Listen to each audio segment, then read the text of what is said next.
જય શ્રી કૃષ્ણ બધાને. ગણપણ દેવી આપણે ગુજરાતી.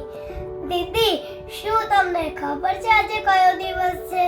હા, આજે છે આંતરરાષ્ટ્રીય માતૃભાષા દિવસ. ચાલો જોઈએ આપણી ભાષા કેમ ખાસ છે. ભઈલું, માતૃભાષા એટલે શું? મમ્મી જેવી વાલી ભાષા.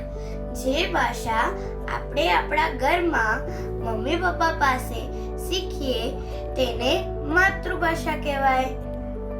મમ્મીનો ખોળો સૌથી વાલો લાગે તેમ માતૃભાષા પણ સૌથી વાલી હોય છે. દીદી, આ દિવસ કેમ ઉજવવામાં આવે છે?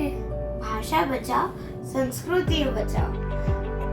હજારો ભાષાઓ છે, બધી ભાષા જીવતી રહે અને લોકો પોતાની ભાષા ઉપર ગર્વ કરે, એટલે 21 ફેબ્રુઆરીએ આ દિવસ ઉજવવામાં આવે છે.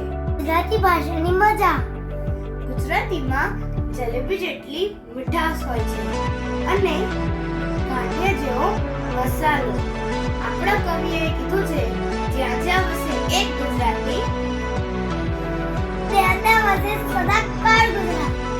ચાલો સંકલ્પ કરીએ. આપણી શાન, આપણે ગુજરાતી. રોજ આપણે હંમેશા ગર્વથી ગુજરાતી બોલીશું. રોજ નવી ગુજરાતીમાં વાર્તા વાંચીશું. મિત્રો સાથે ગુજરાતી ગીતો ગાઈશું. અસ્તુ. અસ્તુ.